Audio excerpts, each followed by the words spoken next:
Hello, and welcome back to the Conscious Contact podcast. I am so sorry for my absence. The week before last, I was unexpectedly out of town after a member of my family passed away, so I was not able to record a solo episode for you, but last week we had Jamal Murphy on again, and I hope that you enjoyed that conversation as much as I did.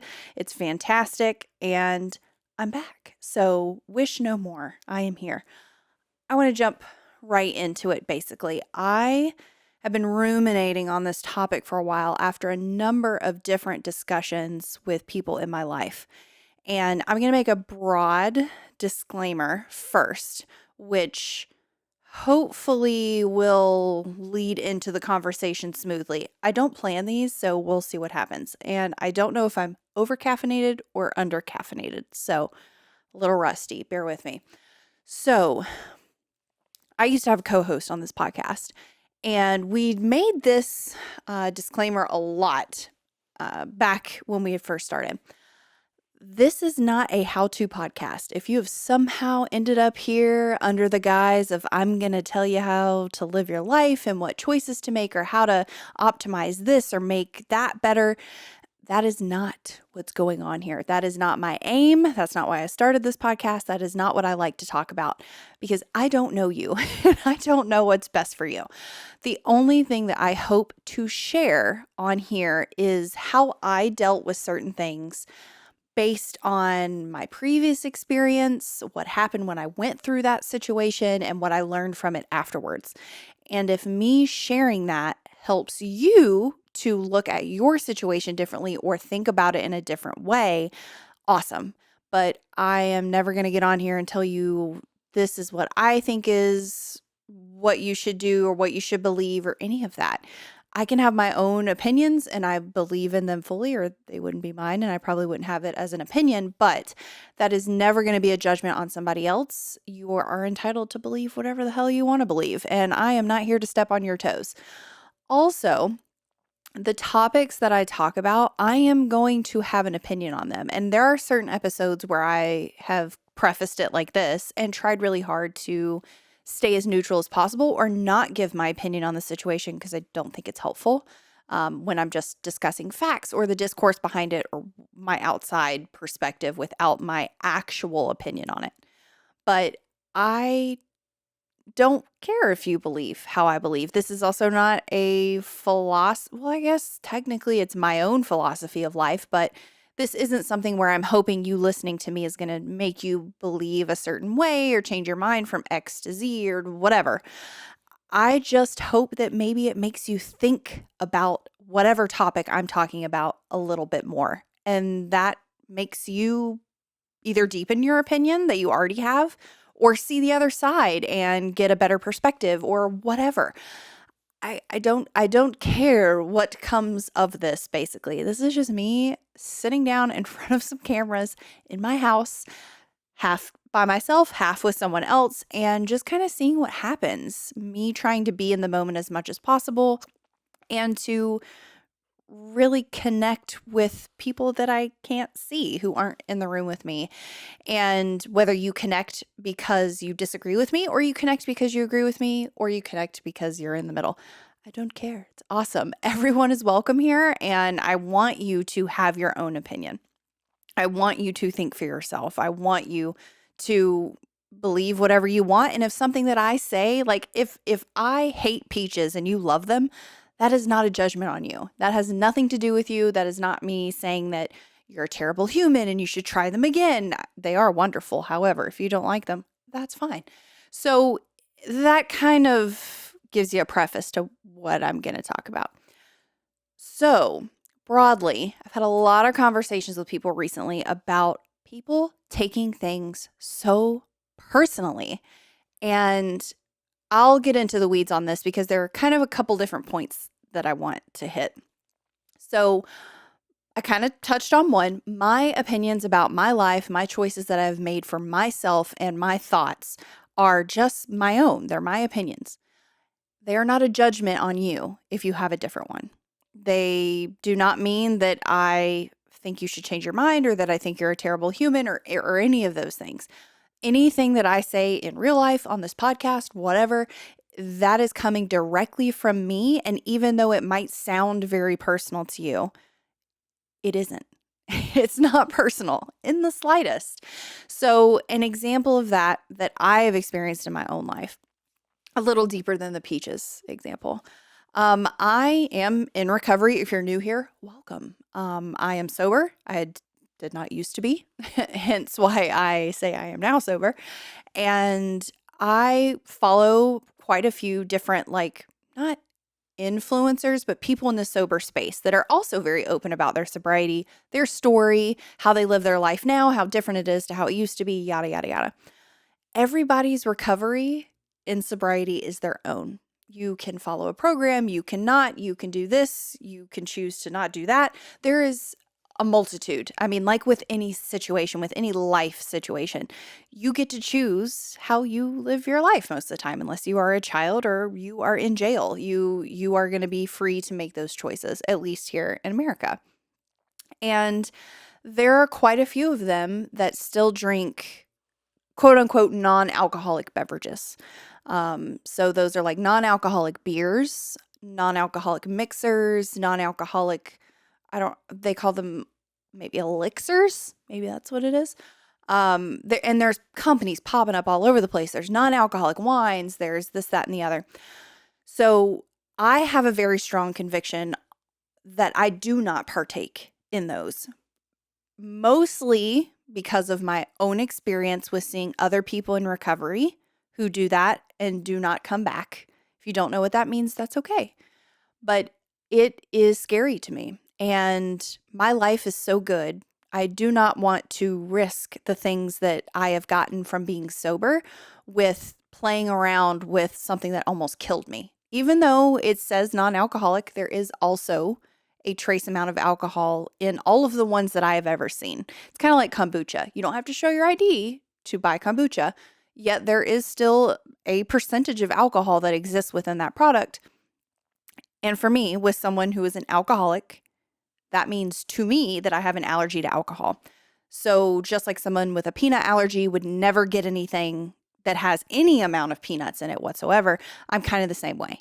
So that's my own personal conviction. And I respect other people's choices. Has nothing to do with me. They didn't ask my opinion. They do not care what I do with my own life, and I should not care what they do with their own life. I think that's a really good way to live.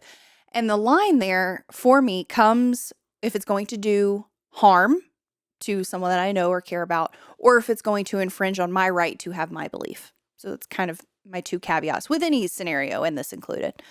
So I have written many a probably semi-angry, but also genuinely trying to be helpful and informative message when someone promotes these non-alcoholic beverages. Again, because I'm only speaking from my own personal experience, and I know how I live my life and the choices that I've made, especially when I was newly sober, that me starting to drink non-alcoholic beverages at that point would have, I'm not God, I don't really know. But I would assume, based on my personality and the experiences that I've lived through, that would have been a very bad decision for me to have made. I don't think it would have been very long before I thought, maybe I'll do the real thing. And I think it's hard in the recovery space to take into account the enormity of different experiences that people have before, during, and after getting sober. And I've written, like I said, written very long, wordy messages under the guise of being helpful, and trying to educate these people who I don't really know and who didn't personally attack me. They did not say just because I choose to not drink them that I'm a terrible person. So why should I come at them under the guise of because they drink them, they are making the wrong decision? That's not okay. And I very quickly deleted those messages. So also, before we get really into the weeds on this, I am not immune to taking things personally. I take things personally all the time. And that's kind of part of why I wanted to talk this out too, is it's something that I think we all can work on. I've not met anyone who doesn't take something personally. So the other part that I kind of wanted to get into this as well is just because I've made a certain choice, just like the same example, drinking non-alcoholic beverages, someone else's choice for their life doesn't mean that if I don't make that choice, it's a judgment on me. That's my own ego. I mean, that's my own stuff. That's my own maybe uncomfortability with where I stand on something. That's my own fear of judgment from other people. That's my own stuff that I need to work on. It has nothing to do with that other person or what they're projecting. Even if, and this is the next point I want to make, even if one of those sober influencers said my name specifically and said, Genay talks about not drinking non-alcoholic beverages, and I think that's crazy, blah, blah, blah.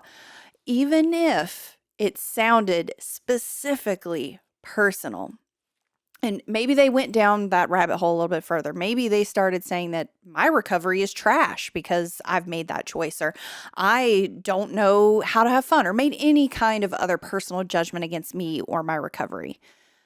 I could hear that, see that, and take it extremely personally. I mean, why wouldn't I? They've used my name. They've made judgments about me as a human being. Even if someone says your name personally or says it to you personally, if it's something negative or nasty, it's still not personal. I know. I'm going to get into this.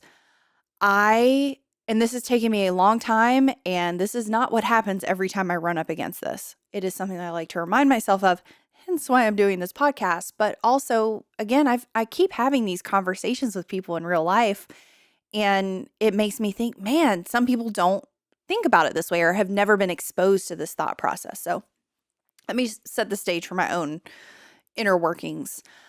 So if I'm going to use my Harris Teeter example, I was in line to check out. This is semi-busy, and you know how grocery stores are. I mean, there's rarely ever more than like 2 real people running checkout lanes because it's all like they want you to go through self-checkout.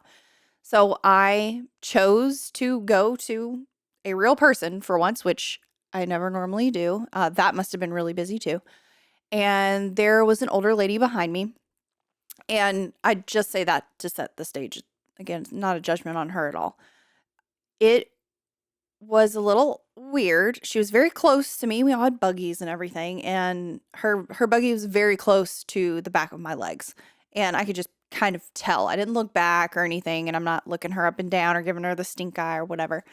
And I'm just, I'm sitting there, and I have issues with being out in public. The grocery store specifically is giving me issues. And what I try to do is be as present as possible, realize nothing is there to hurt me. I'm going to be okay. It is literally just a grocery store. And I try to be present in the moment, and maybe smile at people, not in a creepy way. That's a hard balance, still working on it. But genuinely try to interact with people in a positive way so that it not only gets me out of my own uncomfortableness, but maybe it helps their day a little bit, because I can only imagine, especially being a cashier, how much people must be upset with them on a regular basis. So I'm second up, so I'm waiting to be able to put my things on the conveyor belt, and the lady's behind me. She hits me with her cart, and it's a decent amount, and she rolls it back a little bit, and she says, "Sorry," and I just do the little backwards, like acknowledging the gesture, but not really saying anything. I didn't think anything needed to be said, and I scoot up a little bit because I had a little bit of room. And then I just hear her mumbling and grumbling about things, and she goes, "I said I'm sorry.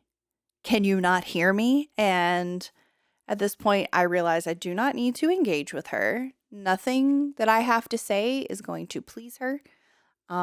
There's nothing that I can do for this woman. And she doesn't take it any further, which, thank goodness.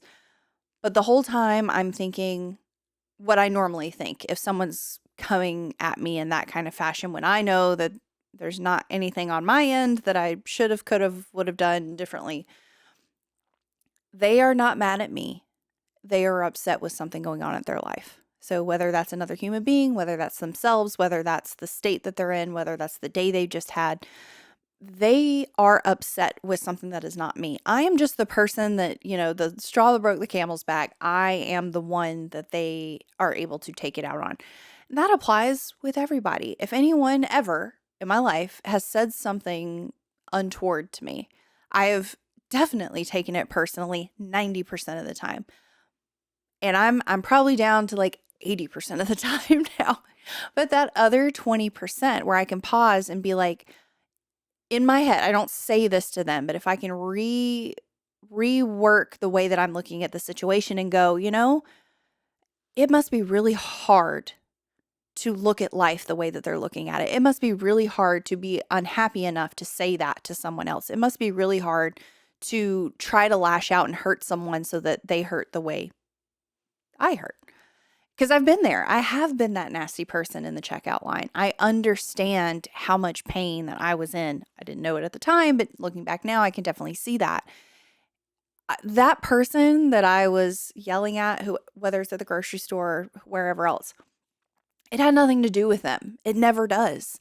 If a kid is getting bullied at school, it has nothing to do with that child. It has nothing to do with them. It has to do with the bully's own insecurities. I mean, I'm sure we've heard that a million times, and it just takes consistent practice to be able to maybe realize that it's not personal a little bit sooner so that you can control your own reactions and actions.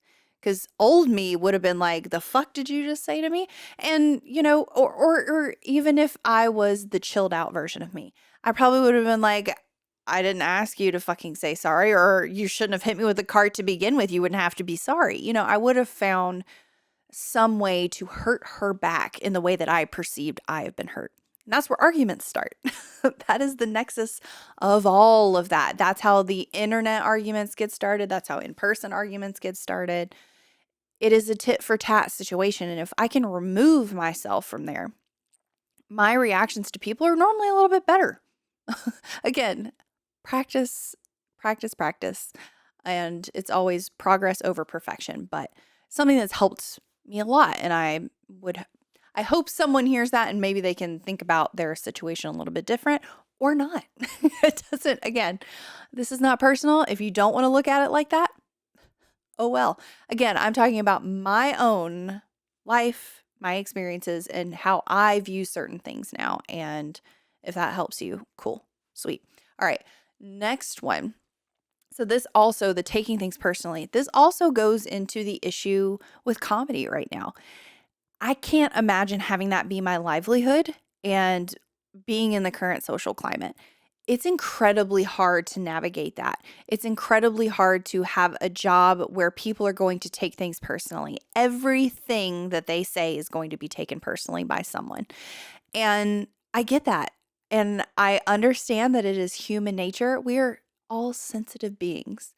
But I have been there. Again, I still take things very personally. I used to take them much more personally.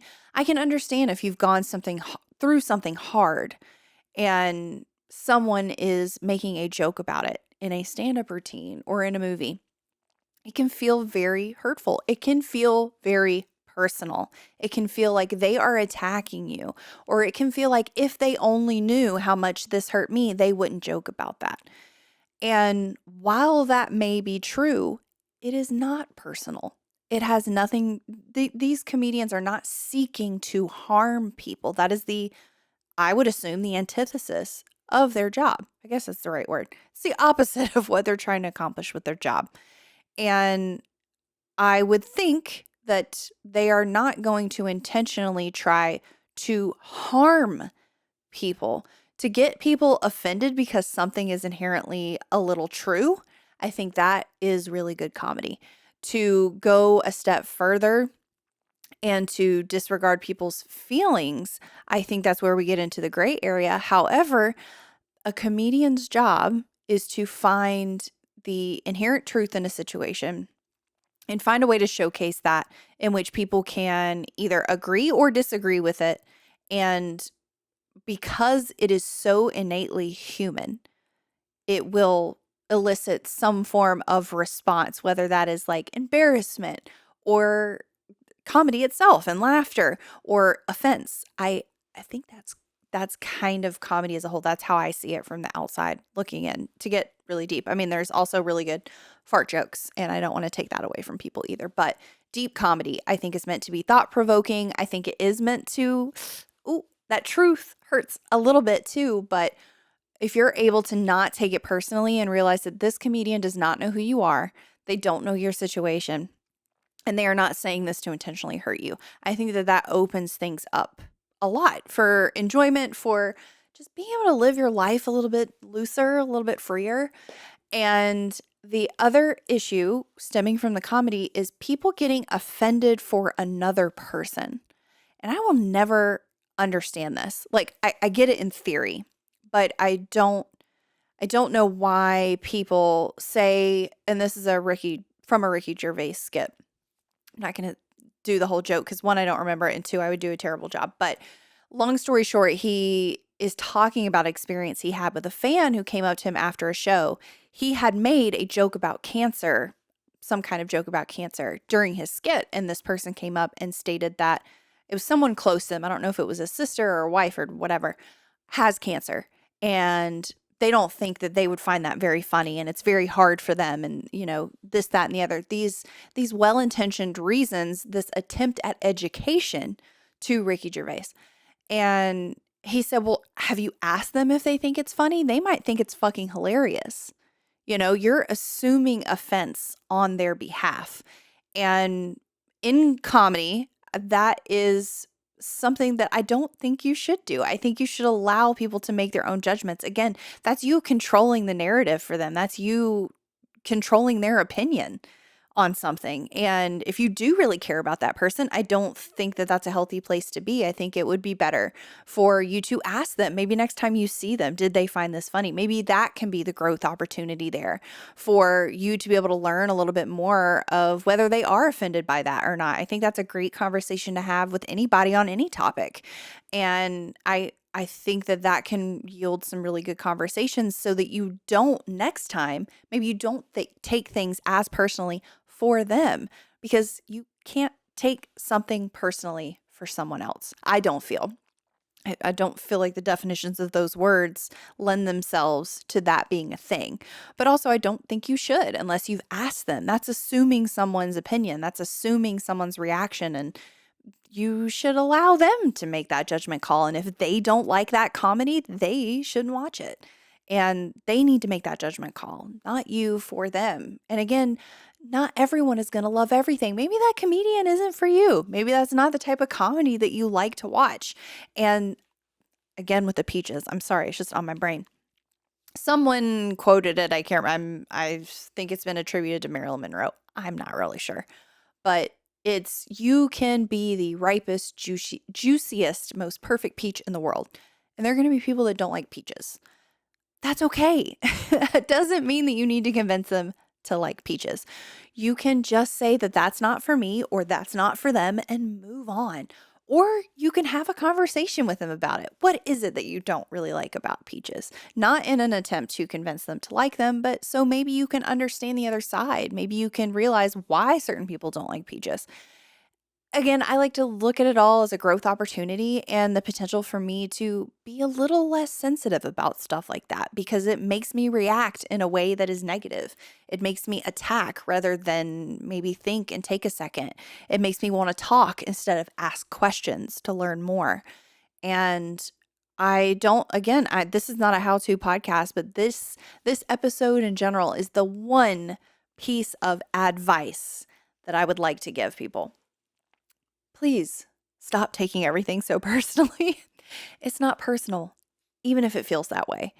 And if you can reframe your brain to think about that in a different way, I don't know if it will work for you, but it's worked for me, and it's paid more than the effort that it takes for me. It helps so much, and I'm never going to be perfect. I'm always going to take things really personally, but I hope that I can pause, understand where someone else is coming from, and maybe either start a discussion or be neutral and tolerant of the people around me. So thank you so much for joining me. Please don't take this episode personally. And if you do, leave me a comment below. Or if you're like, oh, hey, I kind of understand where you're coming from, leave me that comment too. Or again, you can leave me no comment at all. It is up to you. So go out there, live your life. Thanks for joining me. I will see you in the next one.